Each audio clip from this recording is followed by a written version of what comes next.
Hello, amazing listeners of the Becoming You podcast. Guess what? It's been 2 months of listening to me talk every Saturday. I'm so excited about this. We already have 9 episodes out, so this is our 10th episode. Double celebration, please, please, please. How are you doing? As you can see, I feel good. And I'm so happy about this. Bringing this to life, I was so scared. I was so scared to start. And I remember my friend always tell me, start anyway, start afraid. And here I am. Wow, thank you so much for riding with me. And I hope that some way, somehow, this podcast has actually been impactful. And you've learned 1 or 2 things ever since you started listening to the Becoming You podcast. Well, it feels surreal. I'm so excited. Our 10th episode. And there's the new month of February. Wow. January was a good month. Okay, there were ups and downs, whatnot, but we're still standing strong. I really hope February brings forth great things into our lives. I can't wait. Most times as adults, in our pursuit for professional stability, excellence, we tend to neglect other aspects of our lives.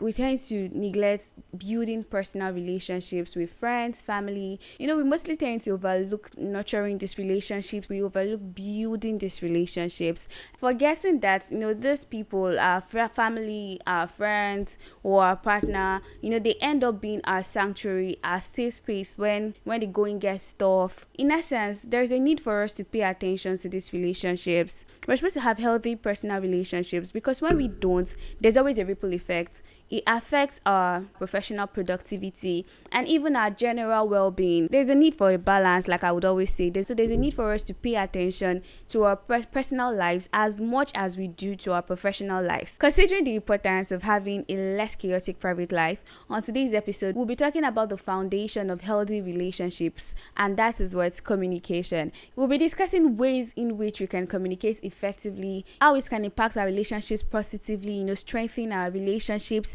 and generally how we can get better at communicating. Now let's dive into the conversation of the day.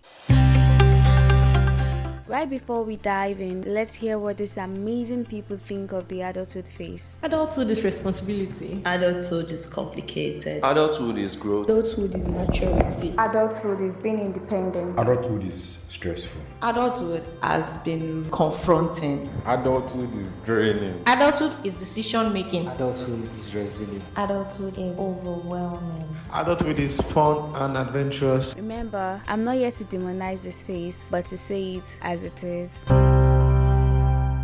Having cared for babies for a long period of time, I have siblings and I took care of most of them. I'm the firstborn.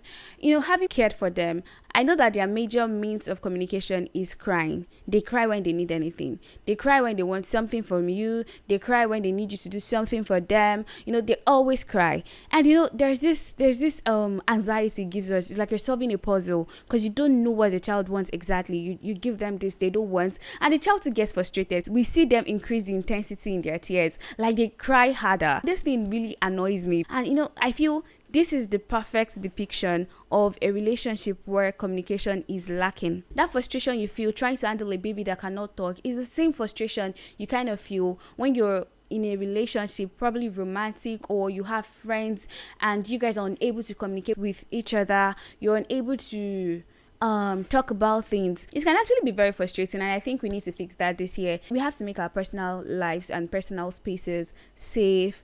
We have to make it a sanctuary, basically. Before we move into effective communication, why effective communication, the importance of effective communication, I think we need to define communication. What does it mean to communicate? What is communication? Communication is the exchange of information. It can be verbally, like what I'm doing right now, orally. It can be non-verbal, through written text, signs, facial expressions. Our African mothers, they know how to do that facial expression thing. My mom can say 100 things with her face, go, come. I think I learned well. So yeah, it can be through facial expressions, and there's always the giver, there's the receiver, or the speaker and the listener. Sometimes one person can actually perform both functions. I do that a lot. I soliloquize. I literally have conversations with myself. Communication is really important because what differentiates communicating generally, sending out information, receiving information, from doing it effectively is when a speaker is able to express themselves adequately, clearly, and the listener is able to understand what is the information being passed to them. So when the communication is effective, like, you pay attention to everything. It's not like you're just hearing, you're listening. And it's not like you're just talking, you're actually speaking. I don't know if that's a thing. For an effective communication to take place, there is a need for two individuals or two parties that are ready to do the work.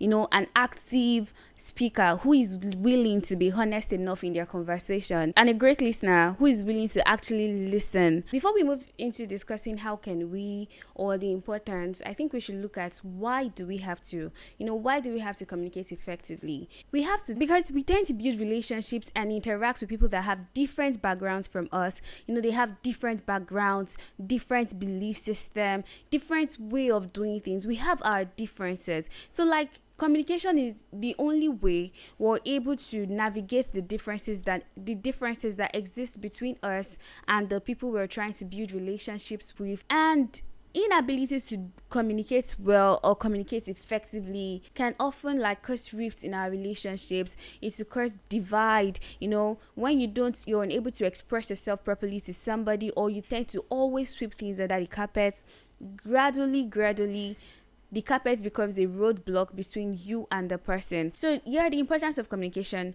or of communicating effectively, it helps us build this healthier, loving, sweet relationship with our partner, with our friends, with our family members. You're just in this good space.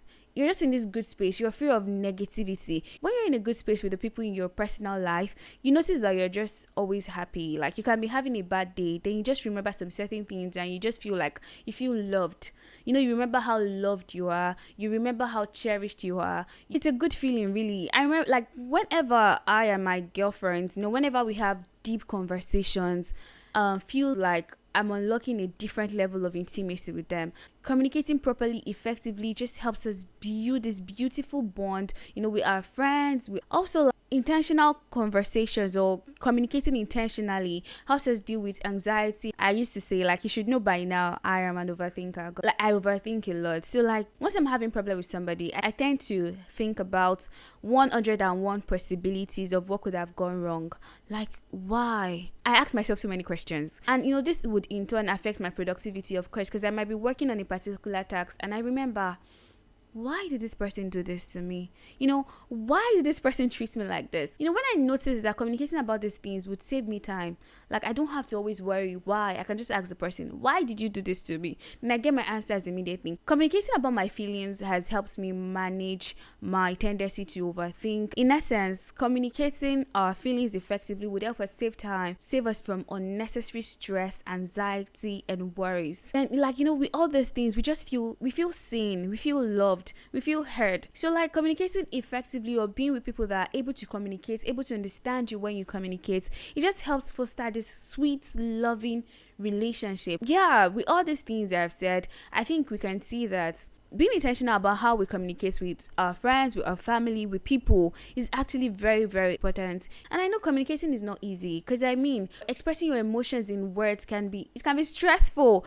It can be very tasking. Now the question is, how do we communicate properly, communicate effectively? I'll say the first thing is intentionality. You have to make the personal decision to be intentional about communicating. It's all about intentionality, for real, and you'll be ready to do the work, because it takes a lot of work. It takes a lot of intentionality to communicate your emotions, and to ensure that you're communicating in the right way. The second is empathy. You have to be empathetic, really. Use nice words when talking to people, when expressing yourself, even when you're angry. You don't have to go through the route of being abusive, or of hurting your friends because you're angry at them, of saying hurtful words to people. Be nice. There's this friend of mine, she's so good at communicating her feelings. I know she's going to be watching this, definitely.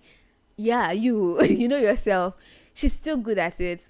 She makes sure she expresses herself with the right words, maybe not perfect words, but she uses nice words you would listen to. And she always tries to see things from the other person's perspective, from the point of view of the other person. So she's not jumping into conclusion. She's not making assumptions. She's not disregarding the emotion of the other. She always considers everything. And, she has actually been somebody that has inspired me to continually work on improving my communication skills. She inspires me greatly. And when you're communicating, always try to use nice, kind, gentle words. You don't have to be aggressive, you don't have to be mean, and you don't have to be condescending. Also, like, for you to communicate effectively, you have to be ready to take responsibility. Remember, it's just a conversation. It's not a court case or an argument. I think I'm guilty, yeah. I'm very argumentative. And so when I'm having conversations with people too, I go into this argument mode easily. You're telling me something and I'm already thinking of point two, counterpoints. So yeah, it's not the best thing to do. It's not the best way to address issues. It's not the best way to talk about things. Take responsibility when you see that you're wrong. Like, sure, you're comfortable with saying the word sorry. Yeah, also, for you to communicate effectively, you have to be an active listener. I'm also guilty of this. I tend to talk a lot. So you have to be an active listener. You have to be willing to listen when people talk to you. Like, don't be quick to bring in your own point. Don't be quick to cut them short when they're speaking. Help them, leave them, let them express themselves. Take mental notes while the person is talking to you. Make sure you're listening. Like, you're listening. You're not just hearing. You're listening. You're taking mental notes. And, for you to ensure that you actually understood the information they were trying to pass to you properly, when they finish, you can just summarize. Oh, okay, you said this and this and this. I understood it as this. Is this what you actually mean? This way, you're trying to show the person that, yeah, I actually care about you. Yeah, we need to talk about this. It's important. And, I'm ready to help us make a friendship or a relationship work. So yeah, always try to be an active listener. Me too. Always try to be an active listener. And that is something I want to even incorporate into my life. I want to talk less and listen more this year. Aside from on my podcast, of course. On my podcast, I have to do the talking. There's no one to listen to. But maybe, hopefully, sometime we'll have someone I'll be listening to. So yeah, always try to be an active listener. Listen. It is very crucial for us not to engage in these conversations when our emotions are heightened. If someone actually does something to trigger you, maybe make you sad, make you angry, you don't have to address it right there and then. This is where emotional intelligence comes in. Fine, we don't have to sweep things under the carpet. At the same time, you don't have to talk about them when your emotions are heightened, because you could say things that you do not want to say and they could cause damages that are not amendable. So yeah, there's always, maybe not the perfect time, but there's a suitable time. So yeah, how do we get this in a time? You just have to bring it up at the right time. Not when you feel hurt, or not when you are still angered, and at the same time not when you feel like it doesn't make sense, because when you keep it for too long, you find it unnecessary, you don't want to talk about it, and it leads to avoidance and resentment. Lastly, we have to be clear when communicating. Like, you don't have to make ambiguous statements, or you don't have to speak in parables or beat around the bush. Say it as it is. Talk about it, like, say it as it is in a nice way, of course. But let's try to be clear when communicating. When communicating our feelings, try to use the right words that clearly express what you feel and how you feel. So yeah, I think we have 6 points here. The first one is intentionality. The second one is empathy. Third one is taking responsibility. Fourth one is active listening. Fifth one is avoid engaging in conversations with heightened emotions. And the last one is try to be clear when communicating. With these 6 things, when we're able to communicate clearly, intentionally, in an empathetic manner, we're able to build relationships, long-lasting relationships. But I can tell you for a fact that communicating effectively or being intentional with expressing your feelings and your emotions can come at a cost. And the cost is, it is time consuming.